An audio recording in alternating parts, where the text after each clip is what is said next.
Hello students, good morning to all of you. Today we will study about law of chemical combinations. So let us students topic है law of chemical combinations.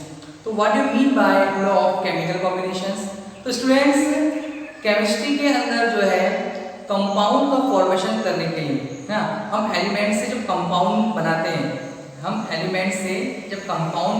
हैं तो उस बनाने के लिए हमको जो है 5 लॉ की रिक्वायरमेंट होती है और साइंटिस्टों द्वारा हमको जो है 5 लॉ दिए गए हैं जिससे हम एलिमेंट से कंपाउंड का फॉर्मेशन कर सकते हैं। मींस यहाँ पर ये है कि हम एलिमेंट से जो है कंपाउंड बना रहे हैं। क्या बना रहे हैं यहाँ पर? एलिमेंट से कंपाउंड का फॉर्मेशन कर रहे हैं। तो इस फॉर्मेशन के लिए हमको जो है 5 लॉ की रिक्वायरमेंट होती है। तो इसी को क्या बोलते हैं अपन? Law of chemical combinations. Understood? तो फर्स्ट ऑफ ऑल बात करेंगे यहाँ पर फर्स्ट जो लॉ है हमारे पास में the law of conservation of mass. क्या है? Law of conservation of mass. इसको दिया था लेवोइजर ने। इसने दिया लेवोइजर ने इसको दिया था।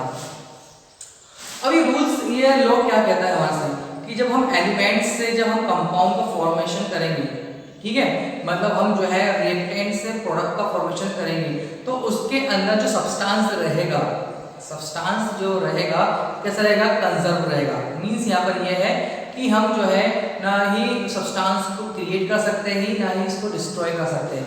तो नियम ये कह रहा है हमारे से कि matter can neither be created और नॉट डिस्ट्रॉयड। अंडरस्टूड? मींस यहाँ पर यह है कि ना तो हम जो है सब्सटेंस को केमिकल रिएक्शन में उत्पन्न कर सकते हैं, बना सकते हैं और ना ही उसे नष्ट कर सकते हैं। क्लियर है? तो लिखा यहाँ पर matter can neither be create और not destroyed during a chemical reaction. Okay, तो for example sodium react with silver chloride. Sodium metals जो है जो रिएक्ट करती है सिल्वर क्लोराइड से तो क्या बनाती है? Sodium chloride plus silver. Understood? इसमें जो है मास कंजर्व है। क्या है इसके अंदर? मास कंजर्व है। मींस यहाँ पर यह है कि हमने जितना मास जो है रिएक्टेंट में यूज किया है प्रोडक्ट में उतना ही हमको मास मिलेगा। क्लियर है? जैसे कि सोडियम 23 ग्राम हमने लिया है और HCl जो है ये मास लिया इसका, तो टोटल मास इतना लिया है हमने, तो हमको जो है प्रोडक्ट के अंदर उतना ही मास मिलेगा। इसका मीन्स यहाँ पर यह है कि जो है सब्सटेंस क्या हो गया है? ट्रांसफर हो गया है। एक रूप से दूसरे रूप में क्या हो गया है? ट्रांसफर हो गया है। बट मास कंजर्व है। अभी भी जितना मास रिएक्टेंट में था उतना ही मास जो है प्रोडक्ट के अंदर प्रेजेंट है। क्लियर है? सो नेक्स्ट है law of definitions proportions. Law of definite proportions इसको दिया था साइंटिस्ट प्रोस्ट। किसने दिया था? साइंटिस्ट प्रोस्ट ने इसको दिया था। अब ये लॉ हमसे क्या कह रहा है? इसका स्टेटमेंट क्या है? तो कह रहा है यहाँ पर a given compound always contain the same elements combination in fixed proportions by weight. ठीक है? मींस यहाँ पर ये है कि हम कंपाउंड को किसी भी प्लेस से ले या बनाए हम तो उनका जो कॉम्बिनेशन रहता है वो सेम रहता है। फॉर एग्जांपल बात करते हैं हम वाटर मॉलिक्यूल H2O। वाटर जो है हमने वाटर को लिया सी से लिया, ठीक है, वाटर को हमने ओशन से लिया, सी से लिया, समुद्र से लिया, और हमने वाटर को जो है हमने रिवर से लिया, वाटर को हमने वेल से लिया। ठीक है? तो हमने जो है 3 प्लेस से हमने अलग अलग वाटर को लेकर आए हैं और उस वाटर को हमने जब देखा तो उनका जो कॉम्बिनेशन था उनका कॉम्बिनेशन क्या था? सेम था। मतलब जो है जो कंपाउंड्स होते हैं उनका कंपोजिशन क्या रहता है? फिक्स रहता है। मींस यहाँ पर ये है कि H2O का जो रेशियो है मतलब 2:16 है। जो वाटर है उसका जो रेशियो है कितना है? 2:16 है। आप जो है किसी भी मेथड से जो है उस कंपाउंड को बनाओ या किसी से भी लेकर आओ उस कंपाउंड को लाओ तो उस कंपाउंड में जो एलिमेंट्स हैं उस एलिमेंट्स कैसे रहेंगे? फिक्स्ड रहेंगे। मतलब उनमें कोई भी चेंजेस नहीं आएगा। जैसे कि हमने समुद्र का वाटर, ठीक है, और नदी का वाटर और हमने जो है लेक का तालाब का वाटर लिया, तीनों को लेकर आए, तो उनमें हमने चेक करा है तो तीनों के अंदर जो है जो वाटर था H2O था, उसका जो कंपोजिशन था H2O का 2:16 2:16 2:16 क्या था, सेम था, मतलब उसमें कोई भी चेंजेस नहीं आया। तो ये रूल सबसे ये कहता है कि हम जो कंपाउंड्स बना रहे हैं तो उसका फिक्स्ड कंपोजिशन रहेगा, वो कभी चेंज नहीं होगा। कार्बन डाइऑक्साइड CO2 को अपन जो है क्या रहता है हमारे C और O2, इनका जो कॉम्बिनेशन है वो सेम रहेगा, वो चाहे आप बनाओ या नेचर द्वारा आपको मिलेगा तो उसके अंदर कंपोजिशन सेम रहेगा। अंडरस्टूड। थर्ड लॉ हमारे पास में है लॉ ऑफ मल्टीपल प्रोपोर्शन। ठीक है, क्या है, लॉ ऑफ मल्टीपल प्रोपोर्शन। ये इसको जो है डाल्टन साइंटिस्ट ने दिया था। अब ये लॉ का स्टेटमेंट क्या है, तो लिखा है यहाँ पर if two elements chemically combine to give two और मोर कंपाउंड। ठीक है, यदि टू कंपाउंड्स हैं केमिकली रिएक्ट कर रहे हैं आपस में, तो एक एलिमेंट्स कैसा रहेगा, वो फिक्स्ड रेशियो रहेगा और एक जो है डिफरेंट मासेस में रहेगा। कैसा रहेगा, एक एलिमेंट फिक्स्ड रहेगा और दूसरा एलिमेंट जो है डिफरेंट मासेस में रहेगा। तो लिखा है यहाँ पर नेक्स्ट पॉइंट दिया यहाँ पर then the weight of one elements, मतलब एक elements which combined with the fixed weight of other elements, है ना। तो जो एक एलिमेंट्स जो कंबाइन हो रहा है दूसरे एलिमेंट से, तो एक एलिमेंट फिक्स रहेगा और एक जो है प्रोपोर्शन में रहेगा, मल्टीपल में रहेगा। तो दोनों का जो है यूज हम देखेंगे।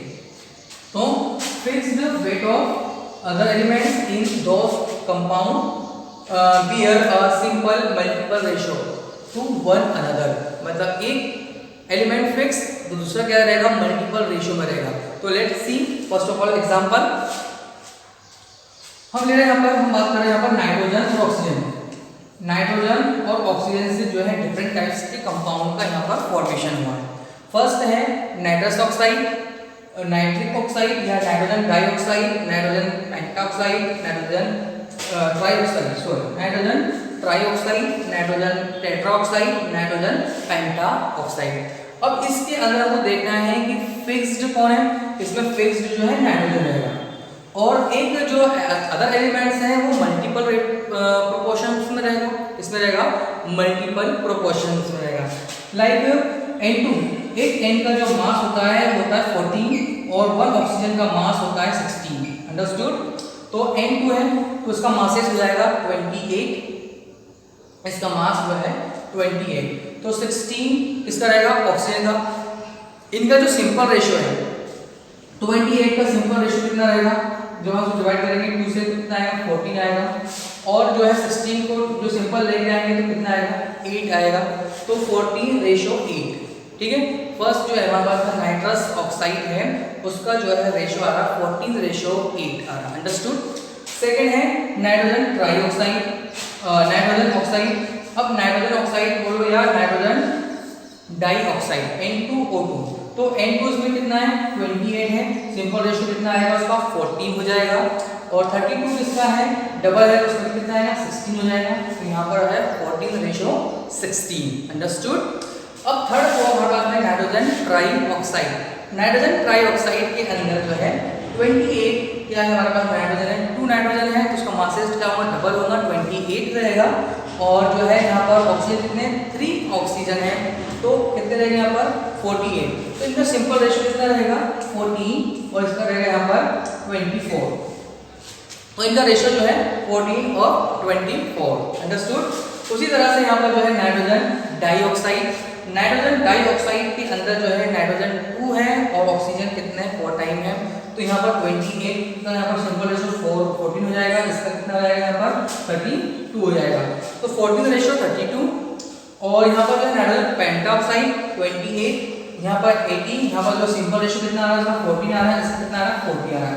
तो स्टूडेंट्स आपने देखा है कि जो सिंपलेस्ट है मतलब एक एलिमेंट ऐसा है फिक्स्ड है 14 14 14 और दूसरा कैसा है मल्टीपल में है, कैसा है मल्टीपल में है, तो 8 60 24 32 40 ऐसे ही है मल्टीपल के अंदर आ रहा है, तो नेम इसका है law of multiple proportion. Understood. तो स्टूडेंट्स ये तो 3 लॉज है, सेकंड 4th लॉ है आपका गेल-ल्यूसेक लॉ है, और आपका जो है रेसिप्रोकल लॉ है।